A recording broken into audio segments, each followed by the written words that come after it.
Hello, welcome to another episode of the Modern Sage podcast.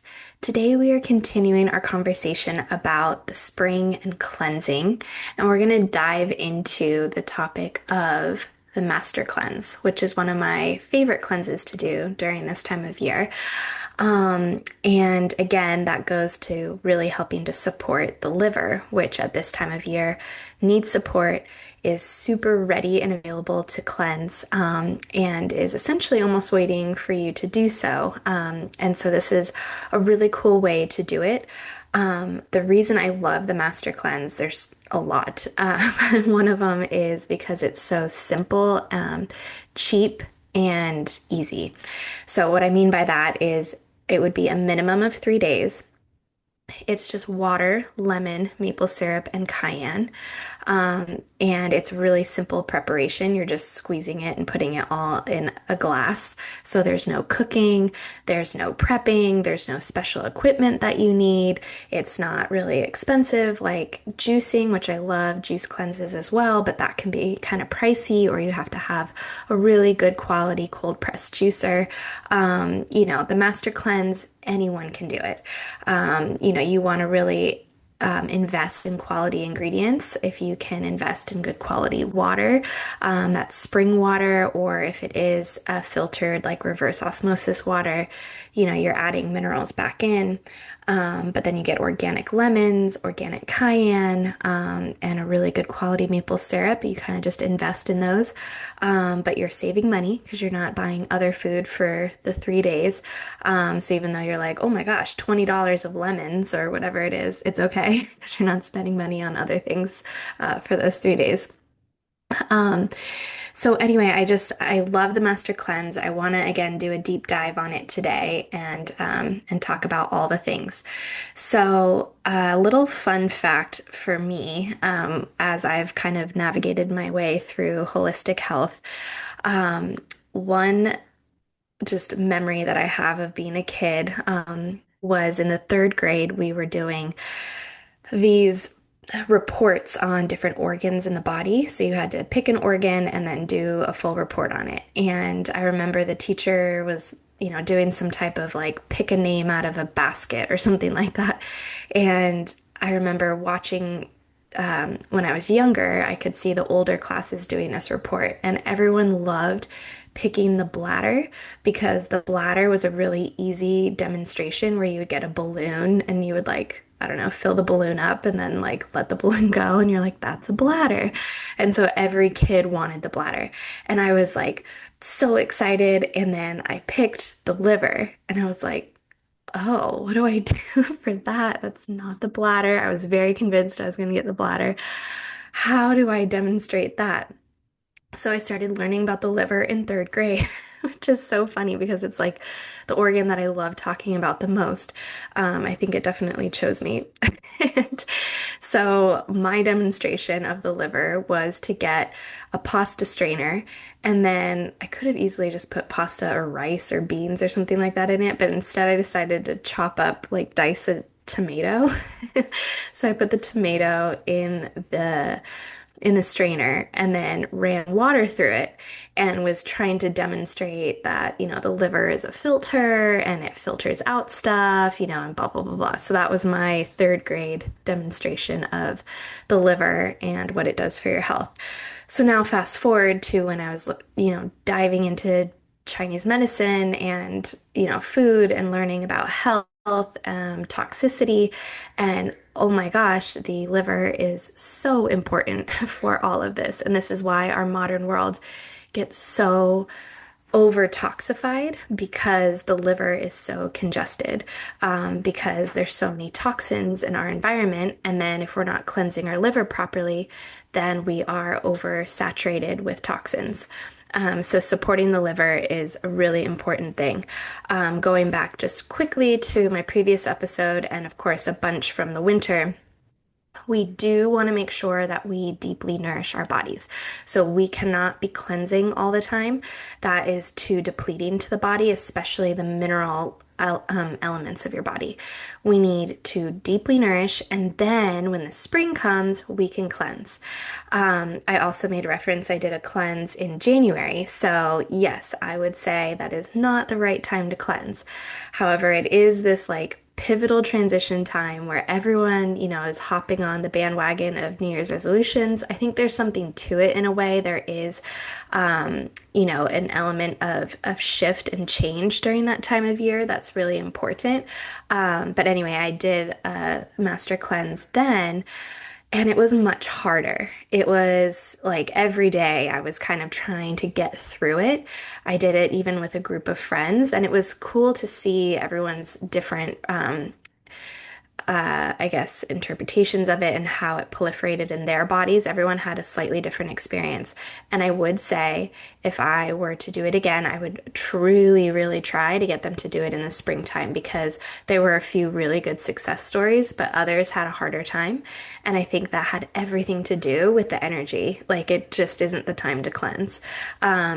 That being said, even though it was maybe more challenging, people still had good benefits, so it was a give and take, but just I'm literally on my fourth day right now as I'm speaking. This is so easy. I usually do 3 days, and I'm just rolling it into maybe a full fourth day at this point because it's been so simple. My body feels so much lighter and so much clearer, and I've had more energy.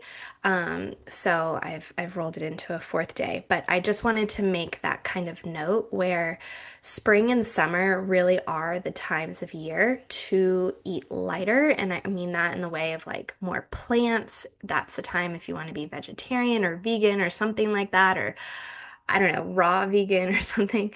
This would be the time of year to do it. Don't do it in the fall. Don't do it in the winter. This is why I don't think that they're good lifestyle things to do, but I do think that they can be used for healing and a lot of conditions of excess, like I've spoken about in other episodes, a hot, congested, body, congested organs, lack of energy. And I mean that in more of like an energy stagnation kind of way, not in a depleted kind of way, because that depleted energy would be more nourished with bone broths and warm soups and winter time foods. But otherwise, I think a lot of our modern conditions that we see, even like joint pain, arthritis, can be relieved with doing a cleanse because it's clearing out the congestion that is literally getting stuck in those areas and causing pain. Um, so when we do any type of cleanse, we want to do it for at least 3 days. The reason it's 3 days is because it takes a bit of time for the body, one, to kind of register that it's cleansing and it's getting a break. When you first initially start, you might have those cravings for food because your body has a habit and expecting, food at certain times. So you might go, oh, wait, I'm hungry.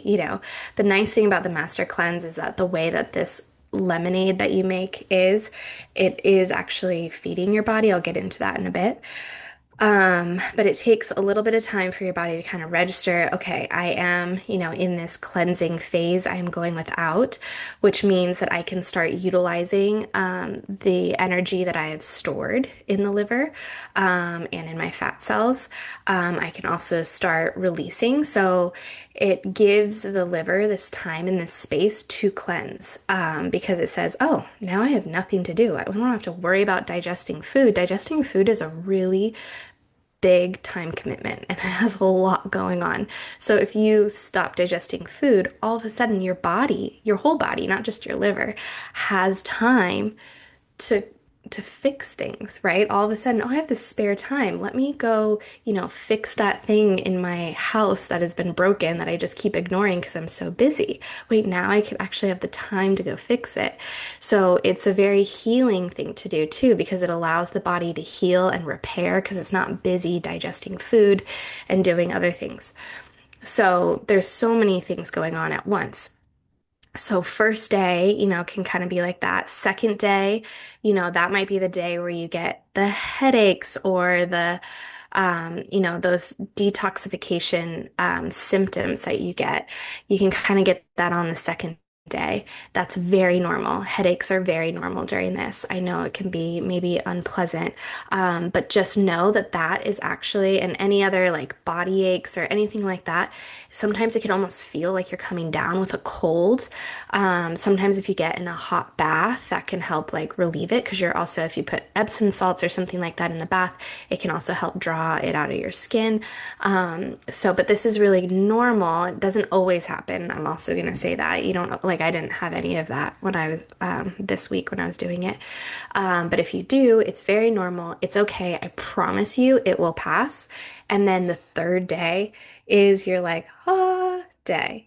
Because the second day, everything is coming up to the surface. Like the first day, the body's starting to sweep things out. Like, okay, I got this. I'm gonna move this stuff out. Second day, we are clearing all the trash cans out of every single room of this house. And now you have a dumpster full of trash that feels like it might be in your head or in your nose or, your back or your neck, some like stuff might be sore because everything has come up and it's ready to go out.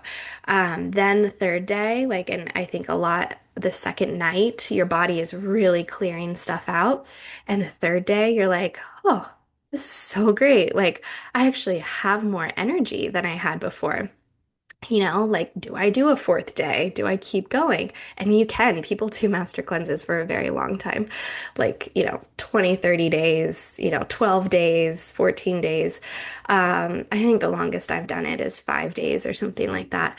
But I haven't done that in a while. Another thing, just to, like with kids and family and stuff going on, you just really want to be gentle with yourself too. Don't overdo it. But if you're feeling it, that's great because your body is in that. And your body is also technically in ketosis at that point. So it is burning through because that's what the liver has converted to because it is burning through all of the fats and things that it has stored, which is good because what the liver will do is because it's so busy and it's oversaturated, is it will encapsulate toxins in fat and put it aside because it won't essentially hurt your body right now, right? But the liver's so busy it needs to get to other things, so it will do that to pass time and just to get through the day, right? But like that lingering and sitting, then that's going into your body, into your bloodstream. It just like it's not, and then you have the excess fat, which then in itself can start to create its own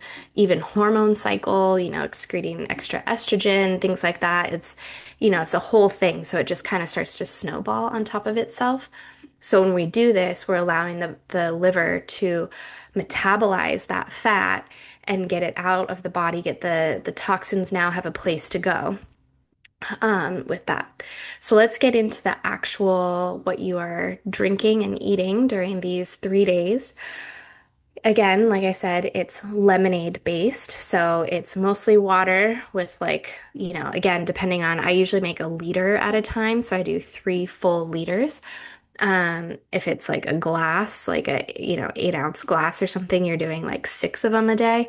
So I just kind of double up. So I'm only making it 3 times a day, kind of like a breakfast one, a lunch one, and then like a late evening one. And then at around dinner time, I'm usually making myself some herbal tea, to have. But so you're doing that. And another aspect of it is the internal saltwater bath, which is just taking sodium salt. Again, we want to be using high quality salt for this, not the table salt with the girl with the umbrella. We want to be using, Redmond's ancient sea salt or some, Celtic sea salt, something that's a really pure version of sea salt, ancient or not. And that is the type of salt we want to be using. What you do is you put 2 teaspoons of it in a liter of warm water. And yes, it tastes salty. You sometimes have to imagine that you're drinking like a salty, chicken soup or salty miso soup might be the closest thing to it. Miso soup is almost as salty as this is. So I kind of envision that. Also, the warmer you make it, the easier it is to drink, which is kind of funny. So drink it warm, maybe a little like hot, not like coffee hot, tea hot, but just a little bit less. and you want to drink that. So you start off drinking that the first night before you go to bed. And the funny thing is you don't really have any bowel movements that first night. So the reason for this is for a bowel movement. So when you have a lot of minerals, attract a lot of water because of the electromagnetic property that we talked about in the last podcast. And that all gathers in the intestines, and so it serves as an intestinal flush. So you could do it with something like magnesium, but I like the fact that it is sodium, more of a sodium salt. And I'm saying that too, if you're getting ancient sea salts and stuff, you have other elements in there too. You have, copper and magnesium and manganese and a bunch of other minerals in there as well. So it's nice too because it is helping you at some level remineralize, but it's also primarily trying to encourage bowel movements. Because you're only drinking water, essentially there won't be bowel movements naturally on its own. However, the liver filters fat soluble toxins, whereas the kidneys and bladder are water soluble. So, yes, you are totally flushing the kidneys and bladder. That's great. But how then is the intestines really getting flushed properly? And so that's why the saltwater bath is so important. So again, you do it the night before. And then you go to bed. You wake up the next morning, you do it that morning. At that point, within the hour, I would say no more than 2 hours. I would like an hour is a good ballpark. You're gonna have to go use the restroom. And at first, it'll be moving things through. Second day, it's gonna be much looser, or even more clear. The third day, it should be clear. It should also be yellow in color, which is like, oh, is that, urine? No, that's not. That's actually bile. And this is the whole point. The whole point is to allow bile to release out of the body because it's your oil change. So this is the oil change happening. The bile is released, and then that frees up more space in the body, in the gallbladder. The liver does have to create more bile, new bile, but it has more time and space to do that. Whereas before, when it's busy all day long, it doesn't. So the gallbladder would concentrate it. It gets really sludgy. That creates potential bile stones that get clogged in the bile ducts, and then sluggish digestion results from that. So this is a way that you cleanse completely through, and it makes the process so much easier for digestion and everything after that. So, yeah, so you do that in the morning, and then you start drinking your lemonades. Again, like I said, I do a full liter like mason jar, and I make a double batch. So it would be 2 lemons in 1 liter. I do like 6 or 7 shakes of cayenne in there. I usually do about, again, this is all eyeballed. I have a whole outline of what the recipe could be, or what it is, but I just eyeball a lot of this. So whatever amount of lemon juice I put into my cup, I do equal parts lemon juice and maple syrup. I find that to be a good ratio. Some people like it more sweet, some people like it less. I try to make it on the lesser side. I try to do just enough where it's like totally palatable to drink. Sometimes I make it a little too tart and I'm like, oof, okay, and I add a little bit more syrup, but I would try to stay away from making it like super sweet, or when you fill it up and it's like kind of a brownish yellow, it's like, okay, maybe there's too much maple syrup in there, right? It should really have that good lemonade look to it. So you have the lemon, good quality water, and the cayenne, and then the maple syrup, and that's it. And so I'll put it in a mason jar, put a top on it, and then I'm just drinking it, throughout my morning. Then I make another one at noon or for lunchtime, and then one more like 3 o'clock or so. I'm drinking my 3 or 4 o'clock. I'm drinking my last one. Um, so that would be, gosh, I'm not good at math, but 8 ounces times six. That would be how many ounces there are. And you can drink more than that. I find that to be just a good baseline to do every day because that means you're drinking enough, you're getting fluids flushing through constantly, and things are moving because you want movement during a cleanse. You don't want stagnation. So you don't want to like avoid and just like stop. you know, that would also create probably a lot of more hunger signals if you do something like that. The hunger obviously is there because the brain is like used to getting the body to eat at certain times, but you just tell yourself, it's okay. I have this. Another thing when you stay on top of drinking the lemonade, like three, a big liter of it, so you're drinking it, like you're not going longer than 2 hours without drinking the lemonade. The maple syrup is in there to support the cells in your body, and it gives that quick glucose to the cells in your body to function. So like that's why I like it so much, especially when you're like a working person or a parent or full time, in stuff, and you can't just like, it'd be great to be on a retreat and do this, and you could just meditate and like not have anything going on. That would be lovely. Definitely ideal. But if not, that's why this is really good, I think, for the modern world because it is giving you some level of energy. It's giving you obviously tons of hydration. It has the lemon. So in Chinese medicine, the liver loves sour. Sour is its favorite flavor because sour, you know how it like puckers your lips and your mouth, and it almost like wicks away all the moisture in your mouth because it's like, oh my gosh, that's what it's doing to the liver.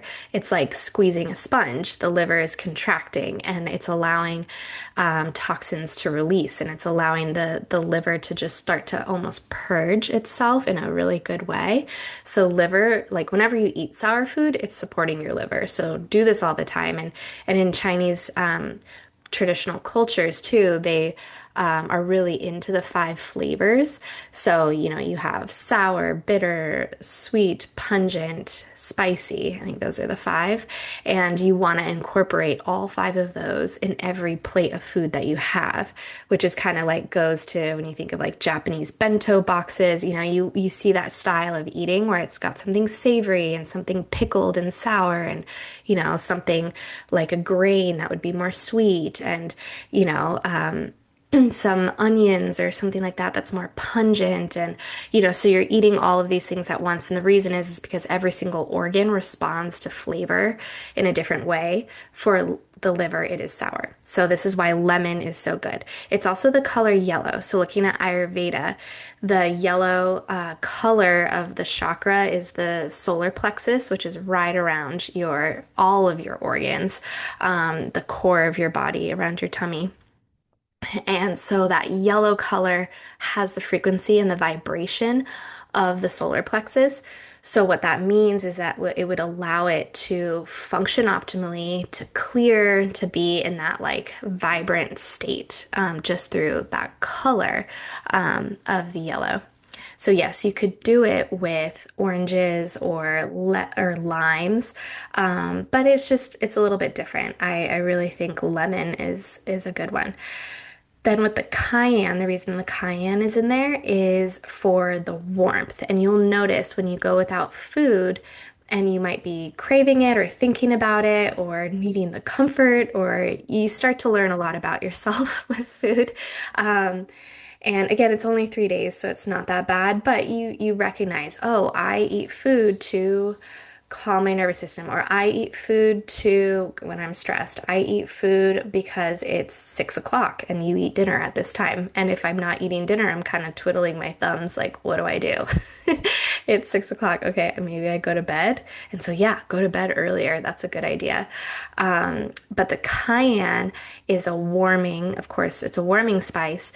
And when you drink it, and it creates this kind of warming sensation and goes into your tummy, you feel that. You feel the warmth in your stomach, and you're like, oh, and there's this like relief and this satisfaction. And you realize, oh, when I eat food, digestion is warming. And actually, eating food is a warm, calming, like that's what satiation almost is this like warmth in the belly. And so you get that from the cayenne, you get the warmth in the belly, and it kind of is signaling to your body of like, you're okay, you're calm, it's fine, everything's taken care of, you're okay. That's what the cayenne is doing. Cayenne is, like I said, the heat. Heat like chilies, peppers, anything like that is also really clearing to the heart in a very good way. So that's good to be clearing any like heart stagnation. Again, remember how closely the heart and the liver work together. The liver filters the blood. The heart is, we'll call it a pump. It's more of a vortex, but it's helping to circulate the blood. The liver is filtering the blood. So, and then also from the emotional standpoint, the heart holds a lot of, potential grief and things like that. So to be able to clear is really cleansing as well. So that is really helpful from the cayenne. And the last part about the cayenne is when you're bringing that warmth into your stomach, you're really helping to bring the energy into the stomach, which is going to be increasing hydrochloric acid. The salt that you're drinking increases hydrochloric acid too.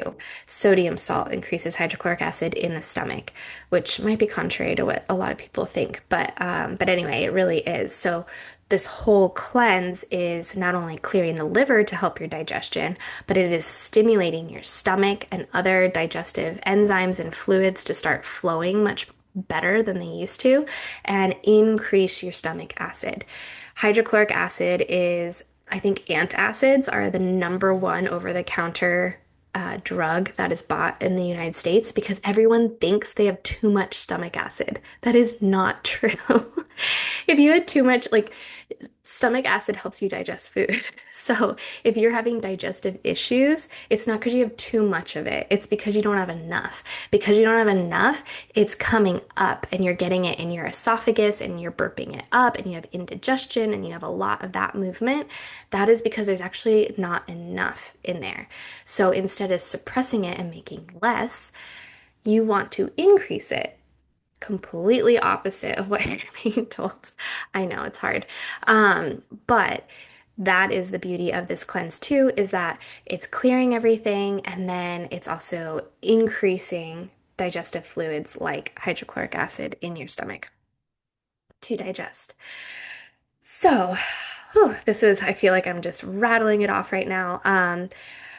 That is the full outline of the Master Cleanse. I had written a huge blog post on it years ago. I think it was back in 2015. And for the longest time, it was like the third or fifth Google search. So somehow my SEO is really good. And it was like one of the top posts for Master Cleanse whenever you Googled it. And so I got so many comments, hundreds of them, of questions and people using my recipe, and it was so much fun. And it was just like a really big hit. I guess it was the one post that I had that went really viral. So that's really fun. I really love talking about the Master Cleanse. I really think it's an amazing, very approachable way of getting started. Again, you don't need anything fancy. You don't need a really expensive juicer, which I love, I do have, and I do love using, but we don't want to have a lot of barriers to entry when it comes to just doing something that's a simple reset for your body. This is really good to do in the spring. Like I said, do it other times a year, especially in the winter. It's going to be harder. And it was the last time I did this. This time, again, I'm on day 4 because it's so simple. I'm like, I'll just keep going. It's fine. And yes, I'm cooking for my kids. I'm running around doing all the things and I'm doing fine. And that can be the same for you. You'll realize most of this is a mental game. It's not so much physical as it is mental and playing mental games on yourself. If you have a partner, it's really good to do it with them so that they're doing it with you. It is hard when someone is, sitting down to a nice dinner and a beautiful glass of wine and you're like, what? That's, that happens sometimes in our house and it's hard, but I've been doing this long enough that it's okay. I can handle it, but it's just not enjoyable. So if someone can do it with you, that makes it a lot easier too. Or a friend, and you guys just kind of go back and forth. And then with my clients, I usually do it along with them so that like I can just almost like feel what they're feeling and we're just constantly texting back and forth about what they're going through and I help them out. But I hope this was a really informative episode about cleansing, specifically with the Master Cleanse. We will see if we talk a little bit more about other cleansing styles in the next episode. But this one really is just such a good go-to. So, and I love it so much. And also, citrus is in the season of winter and spring. So, it is a very seasonal, not only because it's a cleanse, but because of the actual ingredients in it, which is really lovely. And then at the end of the cleanse to transition out, it is nice to start out. Usually, the next morning, I have a grapefruit. Grapefruit is bitter and sour, so it has an affinity for the liver and for the gallbladder. And so, it's, really helping with that. Oh, gosh, gallbladder. I think that'll be the next one, is speaking more about a gallbladder flush. Um, and this one is even more simple, I guess, than the master cleanse because it's only half a day and a night long. But what it's really good at is it helps to specifically clear out the gallstones.